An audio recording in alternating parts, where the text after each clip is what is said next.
अब से लगभग 35 बरस पहले साडा के वक्त जब कोरबा शहर के विकास की शुरुआत हुई तो सबसे पहले उस बिल्डिंग की आधारशिला रखी गई जिसे आज हम गीतांजलि भवन के नाम से जानते हैं।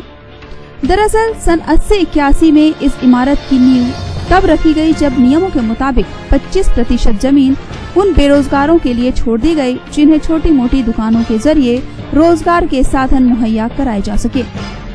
इस इमारत में जहां मुख्य मार्ग पर बड़ी दुकानें संचालित हैं, वहीं पुराना बस स्टैंड की तरफ छोटी दुकानें संचालित हैं। बस स्टैंड के तरफ की छोटी दुकानें उन फल व्यवसायियों को आवंटित कर दी गई थी जो पहले बेतरतीब ठेले लगाकर अपना व्यवसाय संचालित करते थे। धीरे धीरे वक्त ने करवट बदली और कोरबा की पहचान औद्योगिक नगरी के रूप में होने लगी। लिहाजा यहाँ की जमीन, मकान और दुकानों के दाम बेतहाशा बढ़ चले। इसी बीच गीतांजलि भवन का महत्व भी काफी बढ़ा। आज गीतांजलि भवन में जहां पहले तल पर बैंक, स्कूल, ई सेवा सेंटर, पुस्तकालय, सभागार जैसे महत्वपूर्ण क्षेत्र संचालित है, तो वहीं नीचे कोरबा के बड़े व्यवसायियों ने दुकानों के भीतर अपने अपने व्यवसाय संचालित कर रखे हैं। वक्त के साथ आई तब्दीली में बस स्टैंड की तरफ जिन फल वालों ने 35 बरस पहले 30-30 हजार रुपए देकर दुकानें ली थी, उन्होंने ऊंचे दाम देकर अपनी दुकानें बड़े व्यवसायियों को बेच दी, तो कुछ दुकानें छोड़कर बाहर निकल गए और उन दुकानों पर कब्जा हो गया। यह सिलसिला लगातार चल निकला। पहले ये सब छोटी छोटी दुकानें, कपड़े फल वाले का व्यवसाय है सभी। अब क्या है, पहले वाले जितने थे सब किसी न किसी को दे करके दुकान चले गए। तो अभी दुकानों की स्थिति कैसी है?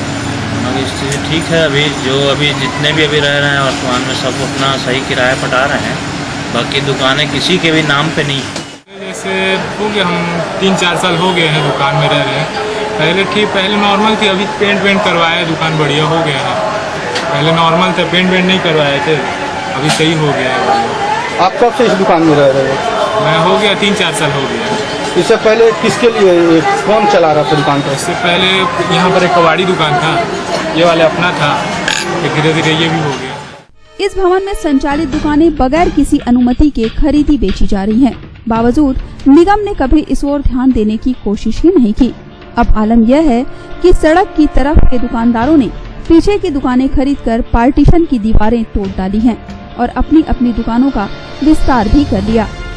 दुकानदारों की इस करतूत से गीतांजलि भवन की नींव हिल गई है। इस मामले में निगम में शिकायत हुई, लिहाजा जांच भी लाजमी थी। अब जांच की जिम्मेदारी उन अधिकारी कर्मचारियों के हवाले कर दी गई जो खुद निगम की संपत्ति से जुड़े भ्रष्टाचार की बेहद अच्छी समझ रखते हैं। लिहाजा हुआ यह कि एक अधिकारी जाता तो कार्रवाई के नाम पर दुकान के भीतर फ्लोरिंग करवा देता, दूसरा जाता तो बाकायदा टाइल्स लगाकर वापस लौटता और यह सिलसिला लगातार चल निकला क्योंकि जेबें जो गर्म हो रही थी। देखिए, बहुत शर्म की बात है और आज गीतांजलि भवन कोरबा के ऐतिहासिक बिल्डिंगों में नाम है उसका। साडा के कार्यकाल की प्रथम में बनाई गई है और उसकी माली हालत भी खराब हो चुकी है उस बिल्डिंग की।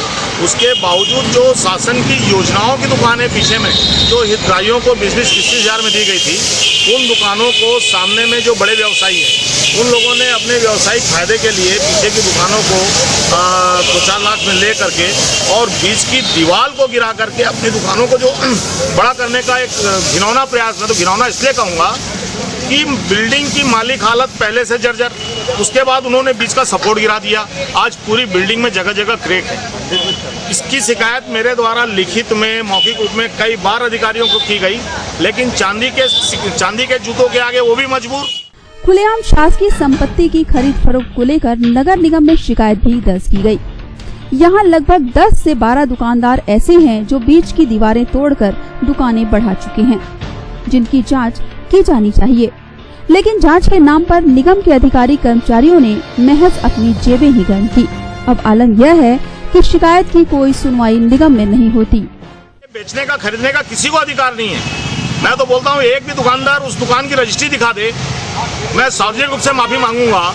एक खाली कोरे कागज पे लिखा पढ़ी करके ऊपर में स्कूलें संचालित है, बैंक के कार्यालय हैं, इंश्योरेंस कार्यालय हैं, गीतांजलि भवन के ऊपर में सभागृह है, ऐसी महत्वपूर्ण जगह की बीच की दीवारों को गिरा करके दुकानों को अवैध रूप से चौड़ी करना, शिकायत के बाद कार्रवाई नहीं करना, ये तो सीधा सीधा ये है कि इनको चांदी के खनखनाते सिक्कों की गूंज सुनाई देती है, ऐसा अत्याचार दिखाई नहीं देता, सुनाई नहीं देता। दरअसल अब ये दुकानें करोड़ों की हो चुकी हैं। बड़े व्यवसायी इन दुकानों पर कब्जा जमाकर अपने मन मुताबिक तोड़ फोड़ करके दुकानों का रिनोवेशन करवा रहे हैं। निगम के अधिकारी टूटी हर ईंट की पर्दे के पीछे कीमत भी वसूल रहे हैं। ऐसे में इस ऐतिहासिक बिल्डिंग का गिरना लगभग तय है। बताया जा रहा है कि शिकायत के बाद नगर निगम ने दुकानों को लीज नवीनीकरण की कार्रवाई रोक दी, लेकिन आज नहीं तो कल नवीनीकरण हो ही जाएगा। रसूखदारों द्वारा संचालित इन दुकानों को लेकर निगम कोई बड़ा फैसला लेगा, ऐसा तो फिलहाल दिखाई नहीं दे रहा, जबकि यही निगम छोटे कब्जाधारियों पर कहर ढाने में कभी पीछे नहीं हटता। फिलहाल जांच की जिम्मेदारी आयुक्त के हवाले है, जिनका कहना है कि उन्होंने जांच के नाम पर लीज नवीनीकरण का काम फिलहाल तो रोक दिया है। सिटी न्यूज के लिए राजेश कुशवाहा के साथ पुरुषोत्तम दुबे की रिपोर्ट।